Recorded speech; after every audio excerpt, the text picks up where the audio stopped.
Hello दोस्तों, मैं Prakash Kumar sir. मैं आज आप लोगों को प्रेजेंट परफेक्ट का ट्रांसलेशन बताने वाला हूं, जो कि मैंने पिछले वीडियो में प्रेजेंट इंडेफिनिट प्रेजेंट कंटिन्यूअस को बता दिया था कि कैसे इनका प्रयोग किया जाता है। इसमें कौन से हेल्पिंग वर्ब यूज होती है, कैसे होता है, कैसे बन मतलब कहाँ आईएनजी लगेगा, कहीं कहाँ वर्ब में यस या यस लगेगा। आइए दोस्तों, हम लोग प्रेजेंट परफेक्ट ट्रांसलेशन बहुत ही अच्छे तरीके से समझते हैं। आइए दोस्तों, ये आप लोग अच्छे से समझ लेंगे तो कहीं भी दिक्कत नहीं होगी। प्रेजेंट परफेक्ट ट्रांसलेशन बनाने में लिखते हैं प्रेजेंट प्रेजेंट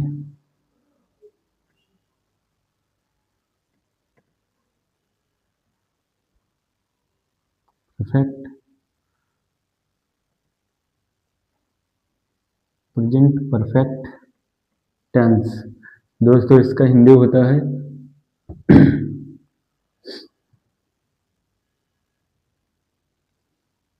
पूर्ण वर्तमान काल। प्रेजेंट परफेक्ट ट्रांसलेशन मतलब टेंस पूर्ण वर्तमान काल। दोस्तों, इसका पहचान होता है जब जब कभी भी प्रेजेंट परफेक्ट ट्रांसलेशन हम बनाते हैं तो उसके अंत में, जिस वाक्य के अंत में चुका है, चुकी हैं, चुके हूं आदि शब्द आते हैं, उसे हम प्रेजेंट परफेक्ट टेंस कहते हैं। दोस्तों, इसका पहचान भी होता है पहचान पहचान जिस जिस वाक्य के जिस वाक्य के अंत में चुका, चुकी,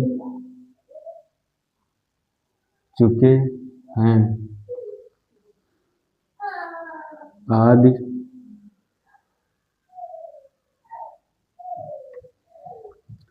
आदि शब्द आते हैं, उसे हम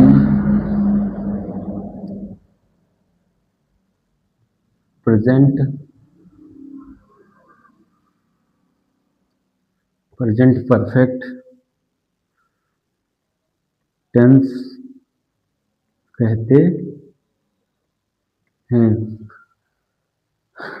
इसमें दोस्तों नोट डाल के ऐसे लिख लिया जाता है, इसमें हैज, अपान, हैव का प्रयोग किया जाता है। दोस्तों, यदि हमारा ट्रांसलेशन दोस्तों यदि हमारा ट्रांसलेशन सिंगुलर नंबर में है, मतलब एक वचन में है, तो वहां पर हैज का प्रयोग किया जाएगा।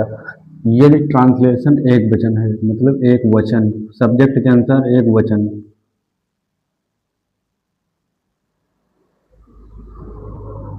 सब्जेक्ट के अनुसार एक वचन मतलब सिंगुलर नंबर है, तो वहां पर हैज।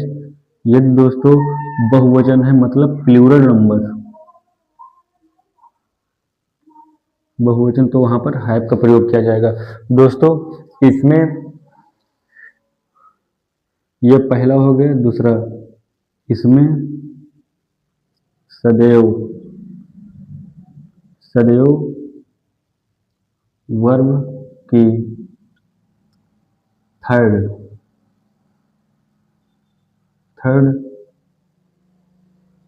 फॉर्म का प्रयोग किया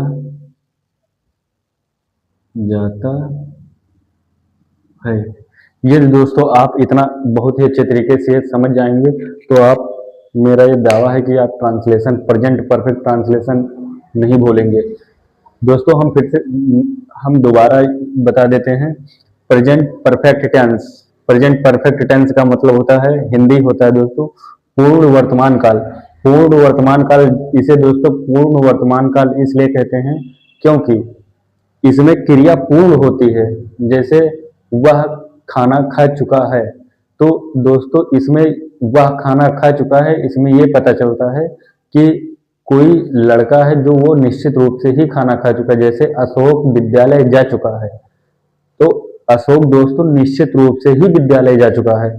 इसीलिए प्रेजेंट परफेक्ट टेंस मतलब पूर्ण वर्तमान काल, इसीलिए इसका हिंदी होता है पूर्ण, मतलब क्रिया पूर्ण हो चुकी है, क्रिया पूर्ण वर्तमान काल, पूर्ण वर्तमान काल। अब इसका दोस्तों पहचान होता है जिस वाक्य के अंत में, जिस वाक्य के अंत में, जिस वाक्य के अंत में चुका, चुकी, चुके हैं आदि शब्द आते हैं उसे हम प्रेजेंट परफेक्ट टेंस कहते हैं। दोस्तों यहां पर नोट में लिखा है, इसे, इसमें,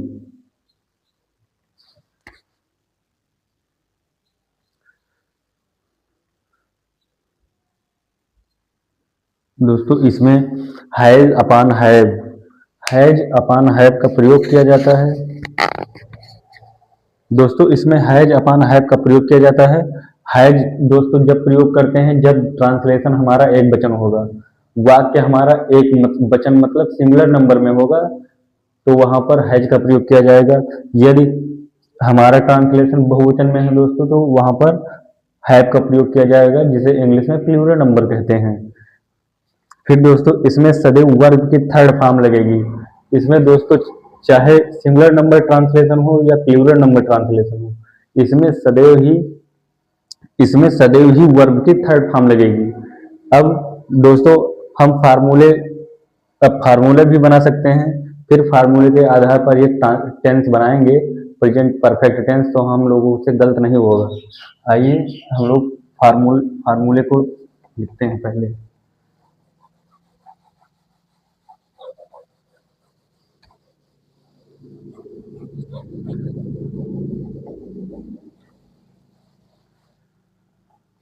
दोस्तों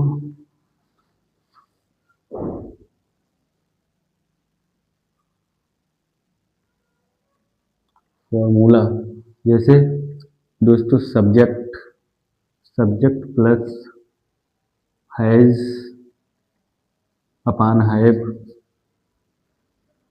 प्लस वर्ब, वर्ब की third, third form plus object plus other word. दोस्तों मैंने आप लोगों को शुरू से ही बताया है कि जब इस फार्मूले पर हम ट्रांसलेशन बताएंगे तो हम लोगों से गलत नहीं होगा। जैसे सब्जेक्ट, सब्जेक्ट दोस्तों मैंने आपको बता ही दिया है कि सब्जेक्ट टेंस में कैसे ढूंढते हैं। फिर यदि हमारा सब्जेक्ट दोस्तों एक वचन होगा मतलब सिंगुलर नंबर होगा, तो वहां पर हैज का प्रयोग किया जाएगा। हैज एक वचन के लिए, एक वचन के लिए। यदि दोस्तों हमारा टेंस बहुवचन होगा तो वहां पर निश्चित ही रूप से हैव का प्रयोग किया जाएगा। और दोस्तों अब वर्ब की थर्ड फॉर्म, चाहे ट्रांसलेशन हमारा एक वचन हो या बहुवचन हो, वहां पर दोस्तों थर्ड फॉर्म ही वर्ब की प्रयोग, वर्ब की थर्ड फॉर्म ही प्रयोग किया जाएगा। जैसे third form plus object plus other word फिर बाद में आएंगी। जैसे हम लोग टेंस लिख कर समझते हैं तो हमें ज्यादा समझ में आएगा।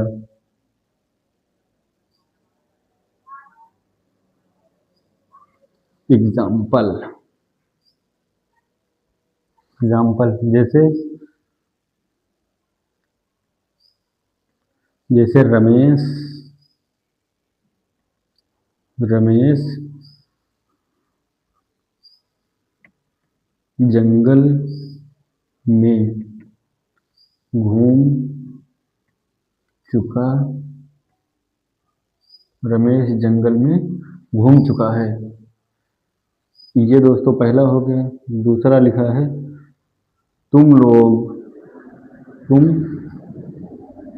तुम लोग नदी में, नदी में नहा नहा चुके हो। तीसरा लिखा है दोस्तों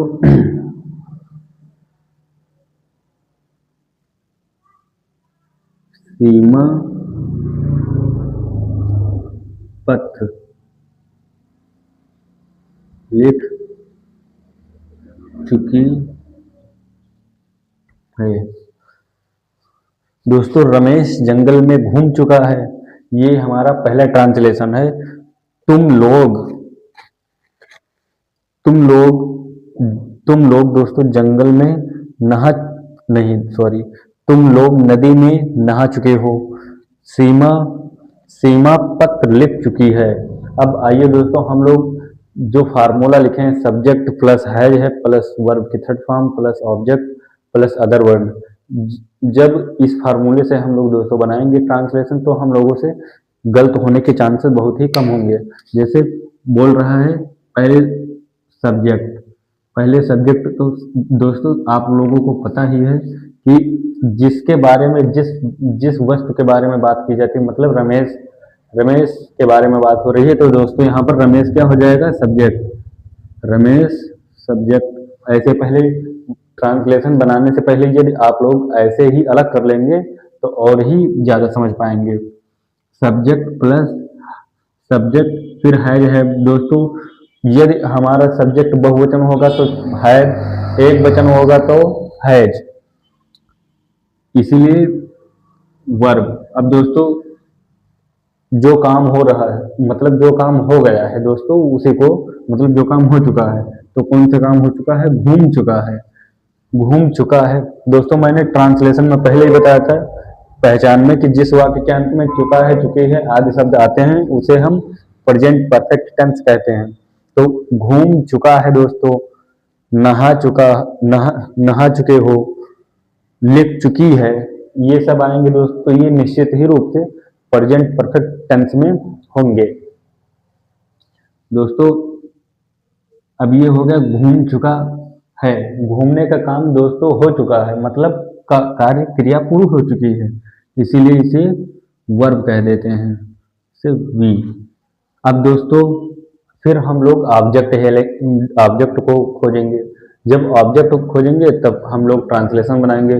जैसे दोस्तों ऑब्जेक्ट खोजने के लिए जहां पर कोई कार्य हो रहा है उसी को दोस्तों हम लोग ऑब्जेक्ट मान लेते हैं। जैसे ये जंगल में, तो ये क्या हो गया, ऑब्जेक्ट हो गया। अब देखिए दोस्तों अलग हो गया, सब्जेक्ट रमेश, अब देखिए सब्जेक्ट वर्ब ऑब्जेक्ट। अब दोस्तों हम लोग यदि इसे बनाएंगे तो अच्छे से बन जाएगा। जैसे सब्जेक्ट है रमेश, बोल रहा है फार्मूले में पहले सब्जेक्ट लिखो, तो रमेश। अब दोस्तों बोल रहा है हैज या हैव लगाओ, मतलब हेल्पिंग वर्ब लगाओ। तो हेल्पिंग वर्ब में दोस्तों हम लोगों को पता है कि रमेश केवल रमेश के बारे में ही बात हो रही है, तो यहाँ पर हैज लगेगा, रमेश हैज। अब दोस्तों बोल रहा है यहाँ पर वर्ब लगाओ, वर्ब की थर्ड फॉर्म। तो दोस्तों घूमना का स्पेलिंग होता है वाल्क का थर्ड फॉर्म होता है दोस्तों वाल्केड, वाल्केड। तो यहाँ पर हम लोग लिख देंगे वाल्केड, WALKED, वाल्केड। अब दोस्तों कहाँ पर, जंगल में, तो इन दोस्तों में का इंग्लिश होता है इन, मतलब जंगल के अंदर वो घूम रहे हैं, घूम चुके हैं। जंगल, इन the forest,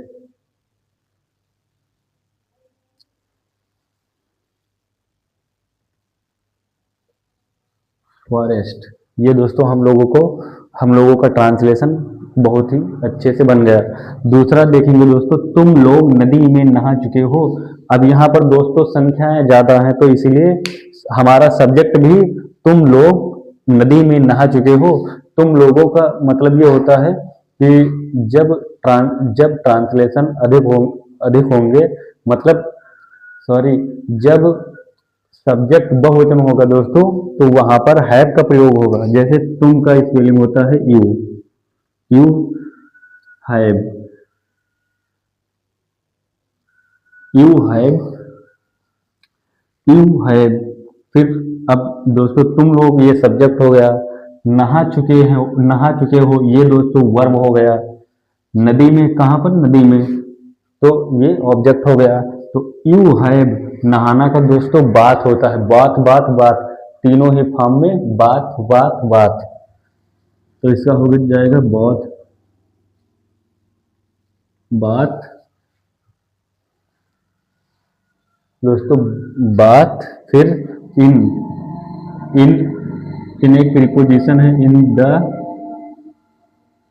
river, RIVER, river. फिर सीमा पत्र लिख चुकी है, सीमा पत्र लिख चुकी है। तो सीमा, सीमा दोस्तों एक वचन है, केवल सिंगुलर नंबर, इसीलिए यहां पर हो जाएगा सीमा,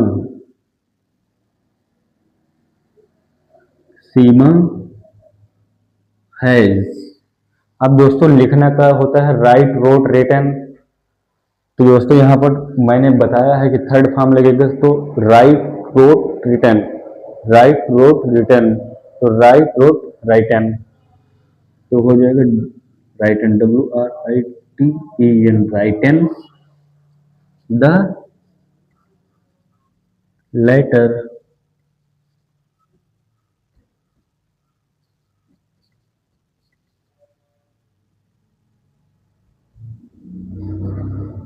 लेटर दोस्तों, ये ट्रांसलेशन हम लोगों का ऐसे ही बन जाएगा। जैसे रमेश जंगल में घूम चुका है, Ramesh has walked in the forest, Ramesh जंगल में घूम चुका है।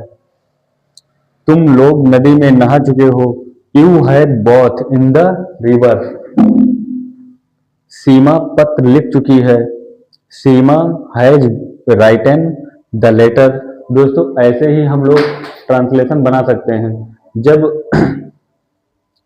जब जब दोस्तों आपको हैज या हैव ये पहचान समझ में मतलब ये जब अच्छे से आप वीडियो देखेंगे तो आप बहुत ही आसानी से, आपको ये ट्रांसलेशन बनाने में बहुत ही आसान लग जाएगा। दोस्तों मैं बाद में आपको ये बता दूंगा कि फर्स्ट फॉर्म किसे कहते हैं, थर्ड फॉर्म किसे कहते हैं, सेकंड फॉर्म किसे कहते हैं। हर दोस्तों हर एक मीनिंग का 3 फॉर्म होता है, जैसे first form, second form, third form, और एक चौथा होता है ING फॉर्म, जो दोस्तों कंटिन्यूअस में मतलब प्रयोग होता है। जैसे लिखा है, एक बार दोस्तों मैं आपको फिर सूत्र बता देता हूँ दोस्तों, सब ये याद नहीं रखेंगे तो आप नहीं, कोई बात नहीं, लेकिन आपको दोस्तों ये स्ट्रक्चर इसका याद होना चाहिए। जैसे subject plus has have plus verb की थर्ड फॉर्म प्लस ऑब्जेक्ट। ऐसे ही दोस्तों यदि हम इसका नेगेटिव ट्रांसलेशन बनाना चाहें तो हमें ज्यादा कुछ नहीं करना पड़ेगा, सिर्फ सिर्फ और सिर्फ सिर्फ और सिर्फ जैसे ये यदि दोस्तों इसका नेगेटिव बनाना हो तो सब मतलब फार्मूले में ही थोड़ा चेंज हो जाएगा। जैसे subject plus has have plus not, subject plus has have plus not plus verb की third form plus object plus दोस्तों अदर वर्ड। जैसे अब ये दोस्तों नेगेटिव का हो गया,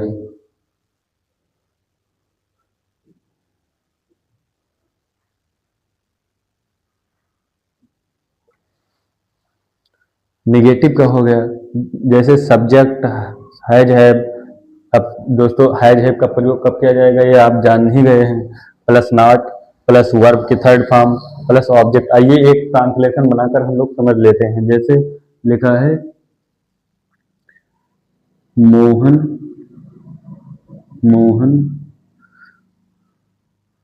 विद्यालय नहीं जा चुका। मोहन विद्यालय दोस्तों नहीं जा चुका है, मोहन विद्यालय नहीं जा चुका है। अब हम लोग सीधे ही फार्मूले के आधार पर दोस्तों बनाएंगे, तो हम लोगों से टेंस थोड़ा सा भी गलत नहीं होगा। जैसे सब्जेक्ट, सब्जेक्ट है दोस्तों मोहन, तो मोहन का स्पेलिंग हो जाएगा मोहन। फिर दोस्तों बोल रहा है हैज हैव लगाओ, तो दोस्तों केवल मोहन के बारे में, मतलब मोहन के विषय में ही बात हो रही है, इसीलिए यहाँ पर हैज लग जाएगा, हैज, मोहन हैज। अब दोस्तों बोल रहे हैं नॉट, तो नॉट, नॉट, नॉट। फिर दोस्तों बोल रहे हैं वर्ब, तो वर्ब में है जा चुका है। दोस्तों जाना का होता है spelling go, first form go, दूसरा वेंट, तीसरा gone. Mohan has not gone, gone to SCHOOL। दोस्तों यहाँ पर जो टू आया है ये एक प्रीपोजिशन है, ये प्रीपोजिशन दोस्तों बाद में मैं बता दूंगा। यहाँ पर टू केवल इसलिए आया है क्योंकि मोहन विद्यालय नहीं जा चुका है। दोस्तों मोहन ये विद्यालय, क्योंकि उसका स्थान निश्चित रूप से तय हो चुका है कि वो विद्यालय नहीं गया है, मतलब नहीं जा चुका है, तो इसीलिए दोस्तों यहाँ पर टू आया है। ये दोस्तों आपको ट्रांसलेशन बनाने होंगे, यदि आप लोग ट्रांसलेशन अच्छे से बनाएंगे तो मैं दो ट्रांसलेशन लिख देता हूँ, आप लोग बहुत ही अच्छे तरीके से बनाएंगे। जैसे लिखा है अमन और रमन क्रिकेट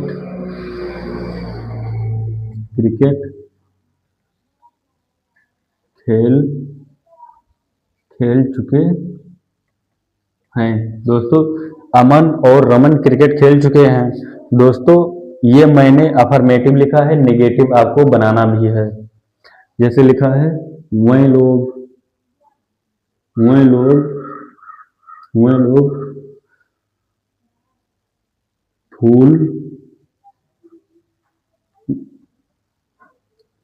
फूल तोड़ चुके, वह लोग फूल तोड़ चुके हैं। दोस्तों मैंने इसका अफर्मेटिव लिखा है, नेगेटिव आप लोगों को इसका बनाना है। जैसे अमन और रमन क्रिकेट खेल चुके हैं। दोस्तों फार्मूले के आधार पर आप लोग बहुत ही अच्छे तरीके से बना सकते हैं। जैसे वह लोग फूल तोड़ चुके हैं, तो वह लोग है इसका दोस्तों ये अफर्मेटिव है, आपको नेगेटिव भी इसका बनाना है। वीडियो में अच्छे से समझकर एक बार या दो बार यदि आप देखेंगे तो आप लोग बहुत ही अच्छे तरीके से समझ जाएंगे। दोस्तों आज के वीडियो में बस इतना ही। आप लोग ऐसे ही वीडियो पाने के लिए, एजुकेटेड वीडियो पाने के लिए हमारे चैनल को सब्सक्राइब करिए और सपोर्ट करिए। दोस्तों आप लोग अपनी पढ़ाई कंटिन्यू रखें। जय हिंद, जय।